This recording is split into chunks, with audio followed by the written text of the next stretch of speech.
Okay, we got to talk about this New York Times freelancer getting fired for using AI. And honestly, it's about time. I am glad to see that a major publication is finally doing something about it, because this guy thought that he could just slide some AI generated text past the editors. But spoiler alert, he couldn't. So let's talk about why he got fired.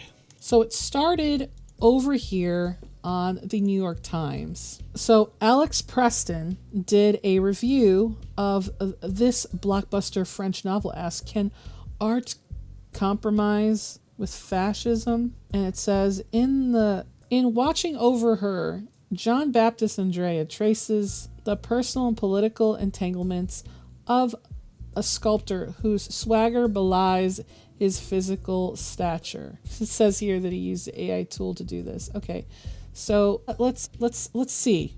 Okay, so offhand, I didn't really see anything without reading it completely in depth. And to be honest, it's more that I'm going over the entire thing than reading this myself, because I'm just not that interested in this book. But it does say here at the top that a reader recently alerted the Times that this review included language and details similar to those in a review of the same book published in The Guardian. We spoke to the author of this piece, a freelance reviewer who told us he used AI that incorporated material from the Guardian review into his draft, which he failed to identify and remove. His reliance on AI and his use of unattributed work by another writer are clear in violation of the Times standards. The reviewer has said he has not used AI in his previous reviews for the Times, and we have found no issues in those pieces. The Guardian review of Watching Over Her can be read here. Okay, so he got caught because of a reader was like, yo, this is like this other one. And they said it's like this one. And, oh, okay, so you guys might think this is a little bit crazy, but there's this thing that you can do where you put, it's called draftable, and you can compare two documents.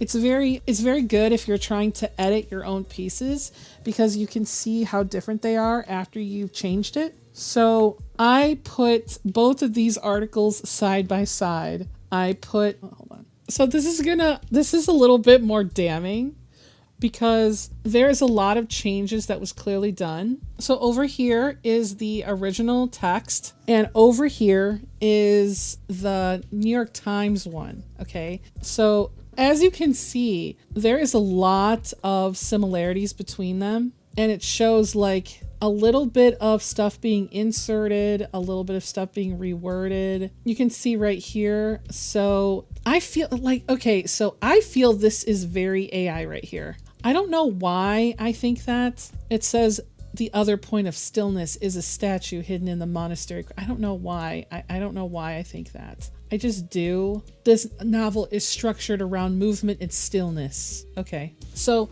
I think this is what I believe. He took this and he put it into whatever AI that he used, because he clearly didn't read the book. And he said, use this and rewrite it. I am talking about this book. And then he went and he edited around it, because these should not even read the same. Like, it's about the same subject, but we shouldn't be getting this much. It shouldn't look this much similar. You know what I mean? It shouldn't look like this. Like, that's crazy. That's crazy. So basically what ended up happening was the New York Times launched an investigation, and he admitted that he used AI to draft a review and failed to spot the sections that were pulled from The Guardian. And it says that he has written for other things before, and that he was hugely embarrassed and had made a serious mistake, and he's never used AI before, which I don't believe that. I don't believe that this is the first time he's probably used AI. I just believe that this is the first time he got caught using AI. That's just my thing. So the New York Times had also said that this tool produces similarities to a book review published in The Guardian, which our editor's note makes clear. For staff journalists and freelance writers alike, reliance on AI and inclusion of unattributed work by another writer is a serious violation of the Times' integrity and fundamental journalistic standards. And it says the similarities are too deep and come from a passage describing the book's colorful, dramatic personality. Because in one part, it says, in their original review, it says, But the novel is also rich in small characters, from the lazy Machiavelli Stefano to the hardworking Vittorio, whose otherworldly twin, Emmanuel, is prone to speaking in tongues and dressing up in ragtag, begged and borrowed uniforms. And in Preston's review, it says, the novel is rich in secondary characters, from the lazy Machiavelli Stefano to Mimo's childhood friend and fellow craftsman Vittorio, and Vittorio's otherworldly twin, Emmanuel, who speaks in tongues and dresses in scavenged uniforms. So he literally just was like, yo, can you make it different though? And when it made it like, okay, oh my God, like, guys, I feel like I'm taking crazy pills. Okay, this is like, when I am reading this document, okay, it literally reads the fucking same. Obviously, when you compare them side by side, they're almost a fucking identical. It's plagiarism is what it is. So could you have not asked, if you're going to use, haven't we come far enough that you already, like, everybody knows how to not be a piece of shit already? People get caught by laziness. Like, if you're trying to not get caught using AI, you got to stop being lazy. Because, I mean, it's a tool for laziness. But if you're planning on doing professional work, you can't be lazy if you're trying to be lazy, right? This is not even hard. This is like literally like maybe a page. He clearly didn't want to read the book. He just looked at their old review and was like, okay, I'm just going to do this. Couldn't he have just put it in there and then rewrote the entire fucking thing and not used any of the words at all? He could, like, what I'm saying is, it's like copying my homework. Like, someone gives you a version of it. You look at the version and then you rewrite your own version and you don't include any of the original stuff from the other version. He could have done, like, he's doing too much work. Like, he could have looked at Chris's work and then just rewrote Chris's work and rewrote it his own way. But it seems like he didn't want to plagiarize, but he did. Because what I think he did is, I think he took the original, put it in AI, said, hey, can you make this a little bit different? And it did do it. And then he just posted it. And then he said, yeah, AI assisted tool. No, but I think he just asked AI to change it. And then he just posted it because he didn't actually want to do it. Because the other way to do it was something he didn't want to do, because clearly he didn't read the book. He didn't want to read the book, because that's why someone like this would do something like that. And he thought, you know what, I'll just use AI. I'll just have AI, look at this one. I mean, there's so many ways to be bullshit. This is like the dumbest way to get caught. This is stupid. He could have, the thing is if he wanted to be an asshole, like, he was already doing asshole shit. Like, he could have taken it from the internet, a download of the novel from the internet, uploaded it to the AI and said, hey, write me a review. Make it like a page long. And it wouldn't have plagiarized this other guy. Stupid. Like, you're doing stupid things for stupid reasons. Stupid things for stupid reasons. So anyway, sorry.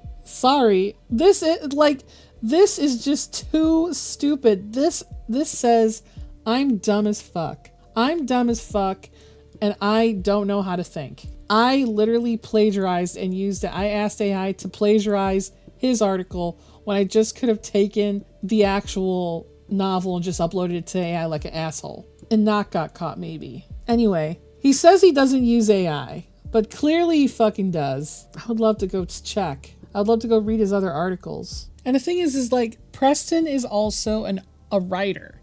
So it's kind of like, he should have already knew not to do this shit, but he did it anyway. So now it's like, now that he's used AI, people are going to wonder if there's AI in his novels, even if he has 6 under his belt. It says, and the article also says, there's a lot of other AI journalism scandals to fully illustrate that even seasoned writers can be lulled into letting their guard down when using this tech, which is prone to hallucinating and cobbling together other people's work without attribution. I do want to talk about his excuse, though.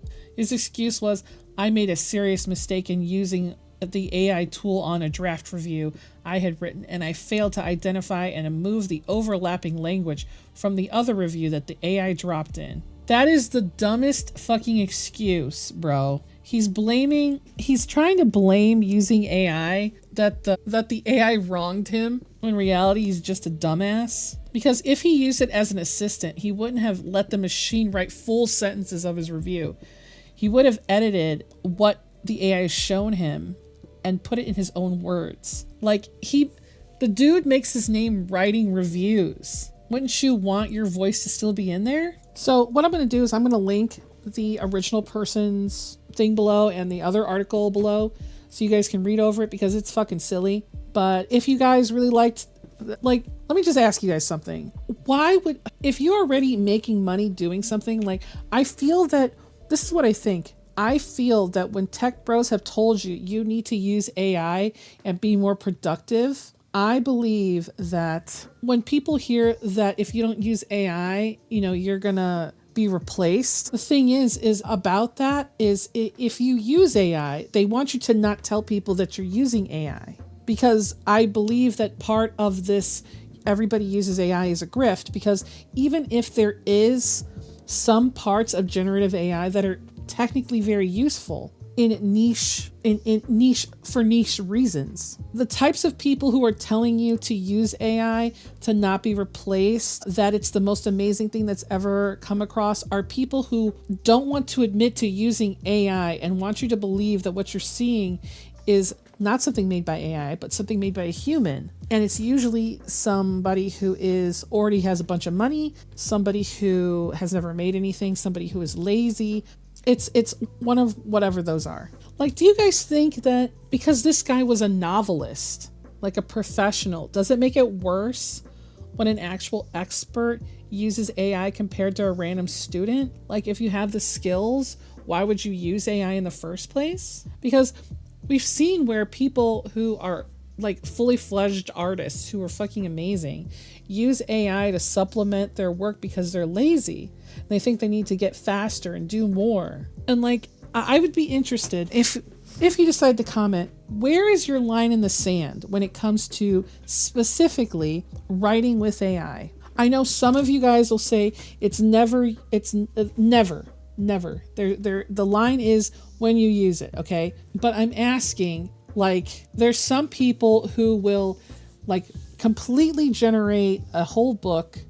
There's some people who have brainstormed. There's some people who have wrote a first draft using the AI and then rewrote their own version of it. So I feel like there's different lines, and I know that my audience is full of a lot of different people.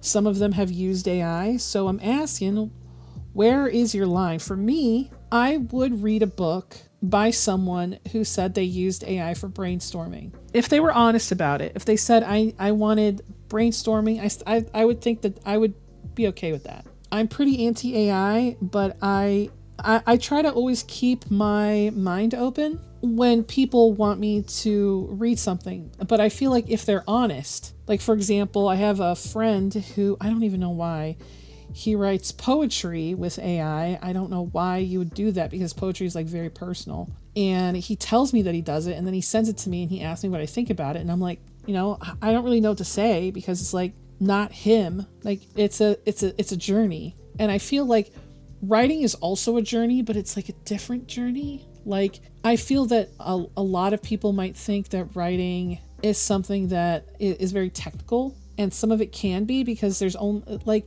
it's not unlike drawing, but the thing is if you have an aesthetic to your art, you can kind of get away with having like bad anatomy and it looks like shit a little bit because you have an aesthetic, right? But with writing, it's really hard to break the rules of writing unless you already know the rules. And that's why a lot of indie published stuff doesn't really make a lot of money unless it's actually written decently and the person's taking care that it doesn't look like shit, because no one wants to read a poorly written story. That's obviously that, and that's what happened with Milo Winters. And if you haven't heard about that scandal, you totally need to. You need to. So that video is up at the end of this one. And by the way, guys, if you're having fun listening to me yap, please feel free to subscribe. I'm trying to get to 20K by the end of the year if that's possible. And if not, that's cool too.